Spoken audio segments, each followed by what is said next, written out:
Good evening and welcome to an ITV News special as the Prime Minister prepares to address the nation. We are expecting him to announce tough new lockdown measures for England. We will have analysis from our specialist editors as well as reaction from all the nations of the UK. But before that, let us hear from the Prime Minister himself, Boris Johnson, who's going to address the nation.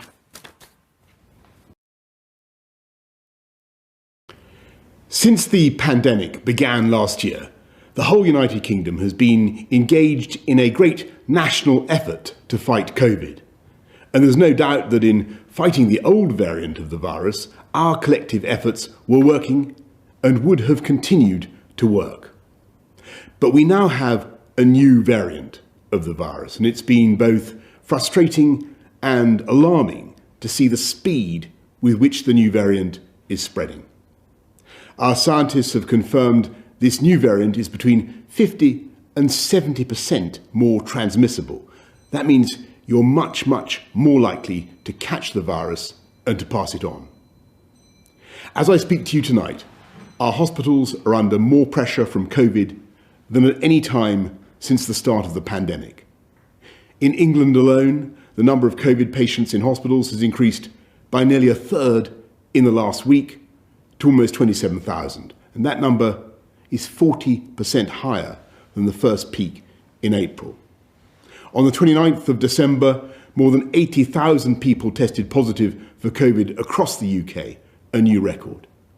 The number of deaths is up by 20% over the last week and will sadly rise further. And my thoughts are with all those who've lost loved ones. With most of the country already under extreme measures, it's clear that we need to do more together to bring this new variant under control while our vaccines are rolled out. In England, we must therefore go into a national lockdown which is tough enough to contain this variant. That means the government is once again instructing you to stay at home. You may only leave home for limited reasons permitted in law, such as to shop for essentials, to work if you absolutely cannot work from home, to exercise, to seek medical assistance, such as getting a COVID test, or to escape domestic abuse. The full details of what you can and can't do will be available at gov.uk/coronavirus. If you are clinically extremely vulnerable, we're advising you to begin shielding again, and you will shortly receive a letter about what this means for you. And because we now have to do everything we possibly can to stop the spread of the disease, primary schools, secondary schools, and colleges across England must move to remote provision from tomorrow, except for vulnerable children and the children of key workers. Everyone will still be able to access early years settings such as nurseries. We recognise that this will mean it's not possible or fair for all exams to go ahead this summer as normal. The Education Secretary will work with Ofqual to put in place alternative arrangements. We will provide extra support to ensure that pupils entitled to free school meals will continue to receive them while schools are closed, and we will distribute more devices to support remote education. I completely understand the inconvenience and distress this late change will cause millions of parents and pupils up and down the country. Parents whose children were in school today may reasonably ask why we did not take this decision sooner.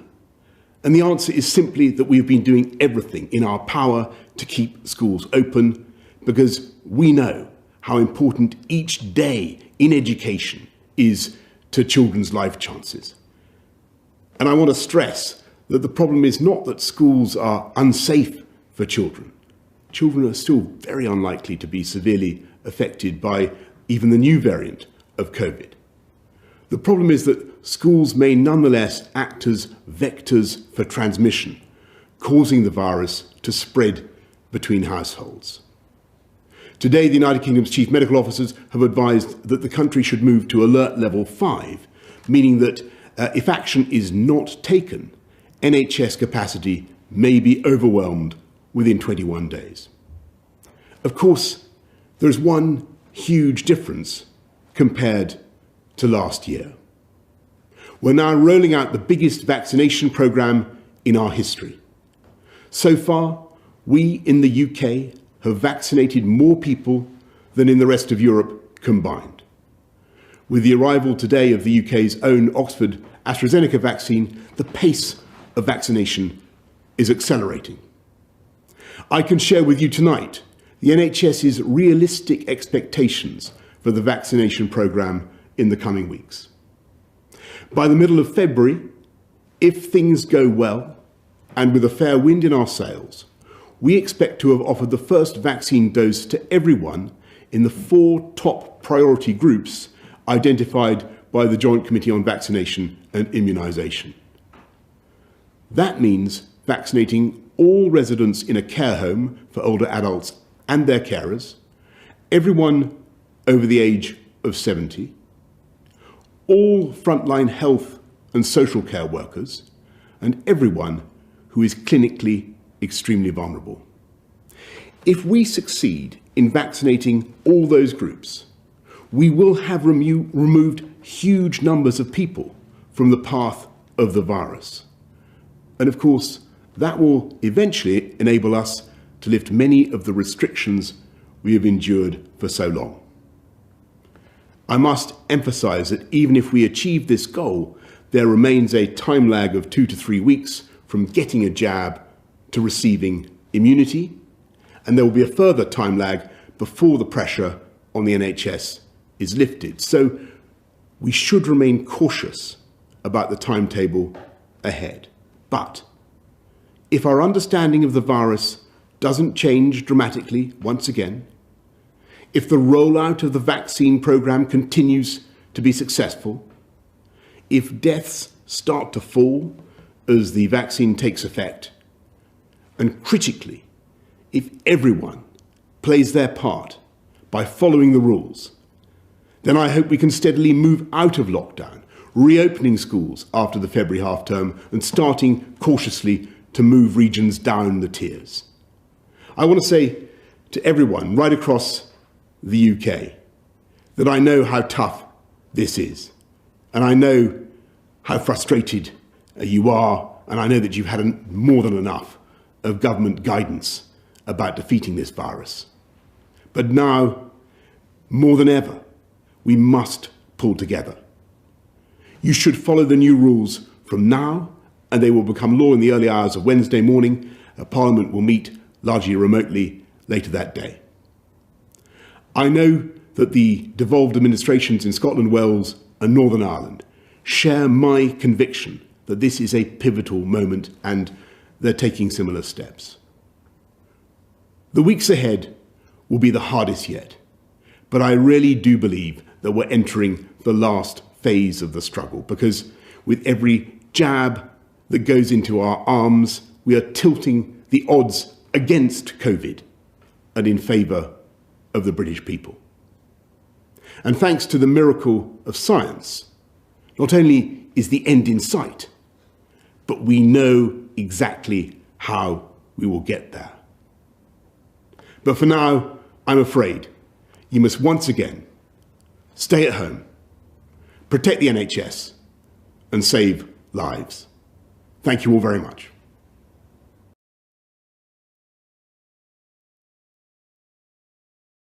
OK, so the Prime Minister Boris Johnson there telling us all about the new lockdown, really tough set of new measures for England, which will remain in place until February the 15th at least. Schools are going to close for most pupils, and we're all being told to stay at home, except for a very limited set of reasons. Well, I am joined now by our political editor, Rob Peston, and our science editor, Tom Clark. I'm going to turn to you first of all, Rob. I mean, there's been so much speculation about what he was going to say and when. What did you make of what he actually did say in the end? So this is dramatic. It is the greatest restriction on our lives I would say ever, but we had something very similar to this last March. It's much more significant than the lockdown we had in November because schools are closing. And the reason he has to close schools, he says, and his scientists insist, is because of this new variant of COVID, which is 70% more infectious than the original strain. And if he hadn't closed schools, the virus would have continued to spread. I mean, one of the most shocking bits of data that came out today was that on the 29th of December, there were 80,000 people testing positive in a single day. That's way more. It's a multiple of any day since this thing arrived on these shores. It shows, I think many people would say that actually easing up, just suggesting to people they could ease up. We didn't ease up in the end, but lots of people frankly didn't follow the rules. Suggesting people we ease up over Christmas was a terrible, terrible mistake. And the other thing which people will be, I think, deeply anxious about, of course, is the education of their children. We've had confirmation tonight that exams, GCSEs and A-levels will not be happening for the second year running. Now, a really fractious debate is going to start about how to award fair results to 16-year-olds and 18-year-olds. We concentrate most of the time on the health impact of all of this, but my goodness, the social and economic impact of this crisis is beyond anything any of us alive have experienced. Yeah, certainly is. Robert, lots more time to talk about this in a minute, but I'm going to turn to Tom Clark now. There were lots of ifs, weren't there? If they can get the rates of infection under control, if, they might continue these restrictions beyond February the 15th if they don't work. Will they work, do you think? We can only hope that they do. I mean, we know that lockdowns work. They delivered a massive reduction in cases before. We were obviously aided by spring, by better weather, by people being outdoors. None of that is helping us now. The government was warned, you will get a big upsurge in cases unless you act hard and you act fast. I think it's clear to say now we are paying the price for not clearly acting hard enough or fast enough. The Prime Minister did mention, things were working if it wasn't for the new variant. That is something I would take issue with. There was still ongoing transmission at high levels in many parts of England, including in Kent, that gave rise to the new variant. So it is not right to say this is all down to that new variant. But now we've got it, and we have, and it is, I think, really concerning, and he's forced the government into the position that it's taking now. As Robert said, we've seen case rates that none of us could have imagined earlier in the outbreak. What they were hoping to see over Christmas, and I understand the scientists met between Christmas and New Year to look at the evidence, one of the things they were looking for is, will we see an immediate impact of schools closing for the Christmas holidays? Because we knew that school transmission was part of it. Apparently that didn't happen.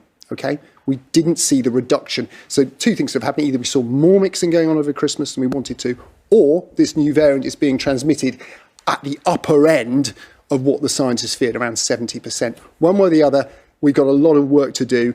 Some of the evidence says a full lockdown, Sage put this in writing in minutes that have been released. We don't know if even a full lockdown will reduce transmission to below this R number of 1, a growth in the epidemic.